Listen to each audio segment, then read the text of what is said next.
یہ جب صبح اٹھتے تھے جیسے آپ لوگ کسان حضرات کاشتکار حضرات کھیت چلے جاتے ہیں اور موٹروں سے اپنے کھیتوں کو سیراب کرتے ہیں، پٹاتے ہیں۔ اس زمانے میں موٹر ہے، دمکل ہے، اس زمانے میں کنواں ہوتا تھا۔ اور صفوان ابن معطل جب کھیت جاتے تھے، کھیت جانے کے بعد ایک کنواں ہوتا تھا، اس کنواں پر نمبر لگانا پڑتا تھا۔ جب آپ کی باری آتی تھی آپ ڈول ڈالتے تھے کنواں کے اندر، پھر پانی کھینچتے تھے رسی کے ذریعے، پھر ڈول کو کندھے پہ رکھتے تھے، پھر آپ کھیت چلے جاتے تھے۔ کنویں سے کافی دور تھا آپ کا کھیت، آپ جا کر اپنے کھیتوں کو سیراب کرتے تھے، اپنے کھیتوں کو پٹاتے تھے۔ تو صفوان ابن معطل کی شادی نہیں ہوئی تھی۔ صفوان ابن معطل جب صبح کو نکلتے تھے تو کھیت کو سیراب کرتے کرتے، پٹاتے پانی ڈالتے کنواں سے پانی کھینچتے تھک جاتے تھے، بدن ٹوٹ جاتا تھا، پریشان ہو جاتے تھے، تھکان محسوس کرتے تھے۔ تو آپ رات کو گھر آتے تھے، مغرب کے وقت گھر آتے تھے۔ جب آپ رات کو گھر آتے تھے تو اپنے تمام کاموں سے فارغ ہونے کے بعد اپنی بیوی کے پاس تشریف لے جاتے تھے۔ میں بتانا یہ چاہ رہا ہوں کہ صفوان ابن معطل کی بیوی، اللہ غنی، اللہ پاک صفوان ابن معطل کی بیوی کی طرح آپ لوگوں کو بھی بیوی عطا فرمائے۔ ارے آمین تو کہو۔ آج جن کی شادی ہو چکی ہے صفوان ابن معطل کی بیوی کا صفات عطا فرمائے۔ تو میرے دوستو، صفوان ابن معطل جب صبح نکلتے تھے تو شام کو گھر آتے تھے، اور جب شام کو گھر آتے تھے تو بیوی اتنی نیک، اتنی ذہانت والی، اتنی سمجھدار، اتنی خوبصورت، اخلاص، وہ قرآن پڑھ رہی ہے، وہ دن کو روزہ رکھتی تھی، رات بھر تہجد پڑھتی رہتی تھی، اوابین پڑھتی مغرب کے بعد، اور نوافل راتوں رات نوافل میں مشغول ہو جاتی تھی، صلاۃ التسبیح میں مشغول ہو جاتی تھی، اور قرآن سورہ یاسین کی تلاوت کر رہی ہے، سورہ بقرہ کی تلاوت کر رہی ہے۔ اور صفوان ابن معطل چارپائی پہ انتظار کرتے تھے، اب آئے گی، اور وہ اللہ کی بندی کہاں سنے گی؟ ایسی عورت ہے آج کے دور میں؟ آج کے دور میں بولیے قرآن پڑھنے کے لیے تو پڑھے گی، خالی بیڑی بنانے میں آگے ہے، اور کام کرنے میں آگے ہے، روزہ رکھنے میں بھی آگے ہے، لیکن نماز پڑھنے میں سب سے پیچھے عورت ہے۔ الغرض، تو صفوان ابن معطل کی بیوی، صفوان آتے تھے، تھکے ماندے ہوتے تھے، اور صوفہ پہ، کرسی پہ، چارپائی پہ لیٹ جاتے تھے کہ آپ اللہ کی بندی سلام پھیرے گی، آپ سورہ یاسین مکمل کرے گی، لیکن پوری رات گزار دیتی تھی، اور صبح فجر کا اذان ہو جایا کرتی تھی، لیکن صفوان ابن معطل کی بیوی سجدے میں گزار دیتی تھی۔ ایسی بیوی ہونی چاہیے۔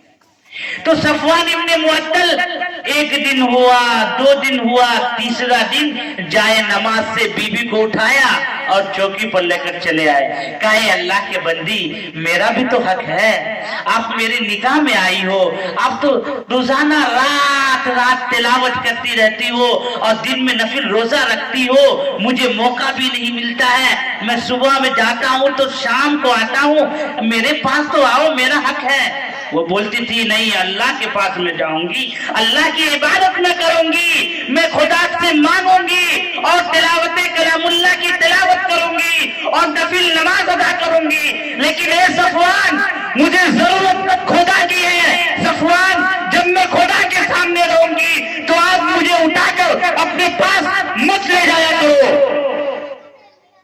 تو صفوان ابن معطل جب ایک دن اٹھا کے بستر پہ لے کے چلے گئے تو صبح شکایت کرنے کے لیے ان کی بیوی کن کے پاس گئی پتا ہے؟ جناب رسول اللہ صلی اللہ علیہ وسلم کے پاس پہنچ گئی۔ صفوان ابن معطل اللہ قسمت میں پہلے سے موجود ہے. اور ان کی بیوی گئی, کہنے لگی اللہ کے نبی ایک مسئلہ بتا دیجئے, اور آپ سے اچھا مسئلہ اور آپ سے زیادہ جانکار اور آپ سے خوبصورت آدمی اس دنیا میں نہ کوئی آیا ہے اور نہ آئے گا اور نہ کبھی ہے یہاں.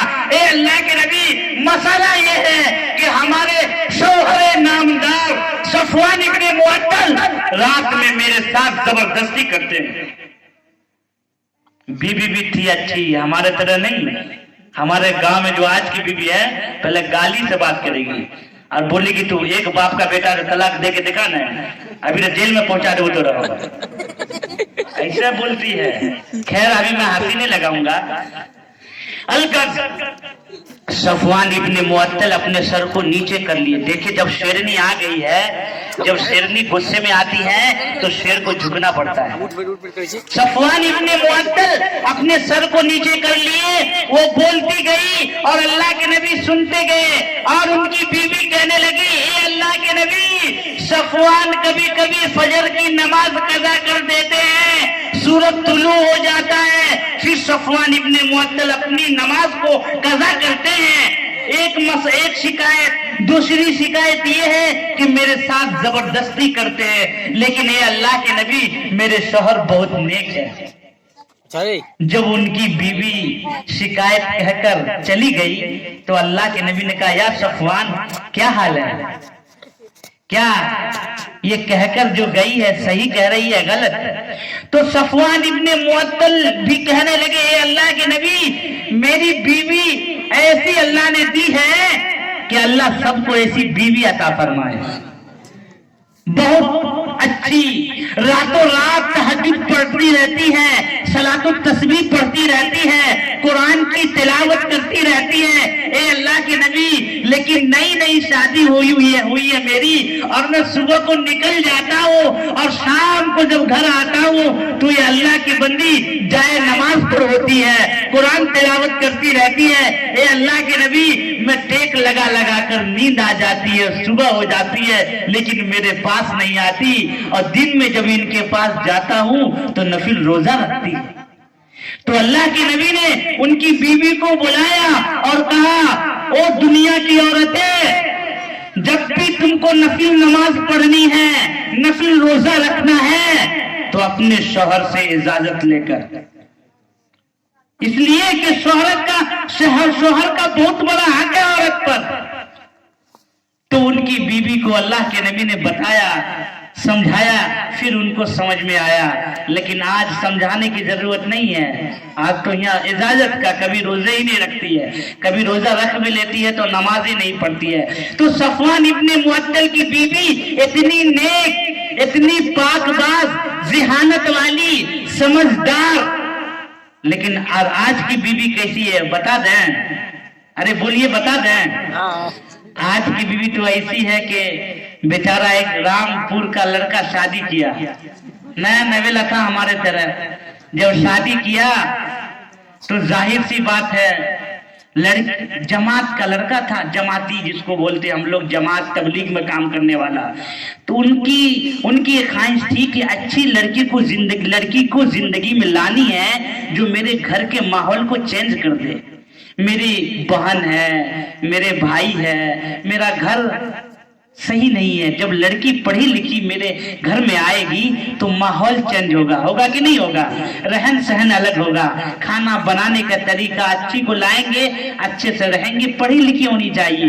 تو بیچارہ شادی جو کیا تو آ گئی بی اے پاس ابھی تھا نا, ویسے ہی بی اے پاس آ گئی تو تھی سمجھدار, ذہانت والی. یہ بیچارہ تھا جماعتی, صوفی, سیدھا سادہ, بھولا بھالا, کچھ نہیں, جو کچھ بیوی بولے ہاں ٹھیک ہے, ہاں ٹھیک ہے. تو ان کی بیوی جو تھی کہنے لگی دیکھیے آپ کے پاس ایک روم ہے, آپ کی ماں اس روم میں رہے گی یا میں رہوں گا؟ تو وہ لڑکے نے کہا کہ سب آدمی مل کے رہو نا, اللہ پیسہ دے گا تو اور روم بنوا لیں گے. تو کہا نہیں، آپ جائیے مفتی صاحب سے مسئلہ پوچھئے کہ بیوی کے لیے ایک اکیلا گھر ہونا چاہیے کہ نہیں ہونا چاہیے؟ آپ کی ماں سے میری بنتی نہیں ہے، یہ بڑھیا بار بار چلاتی رہتی ہے، ہم بڑھیا کے ساتھ نہیں رہیں گے۔ تو یہ پریشان، بولا آپ کیا کروں؟ بولا نہیں، ہم کو گھر چاہیے الگ سے۔ یہ گئے مفتی صاحب کے پاس، کہا حضرت ایک مسئلہ بتا دیجئے، یہ کہانی ہے، میں نے شادی کی اور پڑھی لکھی لڑکی کو زندگی میں لایا کہ گھر کا ماحول چینج ہوگا، لیکن وہ تو ہم ہی کو چینج کرنا چاہ رہی ہے۔ ارے پیسہ نہیں ہے، ایک گھر ہے، ماں بھی رہتی ہے، وہ بھی رہتی ہے، تو مسئلہ بتا دیجئے حضرت کیا کریں گے؟ تو مولانا صاحب تو جانتے ہی ہے، ارے جو سیدھے ہاتھ سے گھی نکلے گا ٹیڑھا کرنا پڑے گا نا۔ بولا دیکھو تم بولو کہ ہاں یہ تو تم صحیح کہہ رہی ہو کہ گھر اکیلا بنوا دو، گھر بنوا دیں گے 6 مہینے میں، مدت دو، ٹائم دو، 6 مہینے میں مزدوری کر کے کما کے گھر تو بنا دیں گے۔ لیکن مفتی صاحب کہہ دیے کہ بتانا کہ 6 مہینے کے بعد یہ پرانے والے گھر میں ایک اور بیوی کو لائیں گے۔ بولا یہ بھی بتا دینا کہ تم کو تو اس نیت سے لائے تھے کہ گھر کا ماحول چینج ہوگا، لیکن تم تو یہ روم کو چینج کر دی۔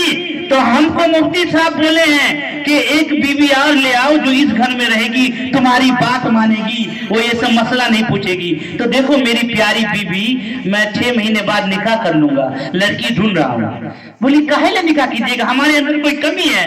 بولا نہیں، تمہارے اندر کوئی کمی نہیں ہے، تم تو روم مانگ رہے ہو، تو روم کہاں سے لا کر دیں گے؟ تو ایک شادی اور کر لیتے ہم۔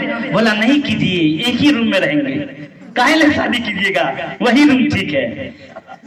تو ایسے مسائل آ جاتے ہیں۔ ایک اور واقعہ سنا کے بات ختم کرتا ہوں۔ یہ عظمت والی رات ہے، رحمتوں والی رات ہے، اس میں کیا بیان کرنا میرے دوستو۔ اسی طرح ساس بہو میں جھگڑا ہو گیا، علامہ طاہر غیابی کی بات نقل کر رہا ہوں۔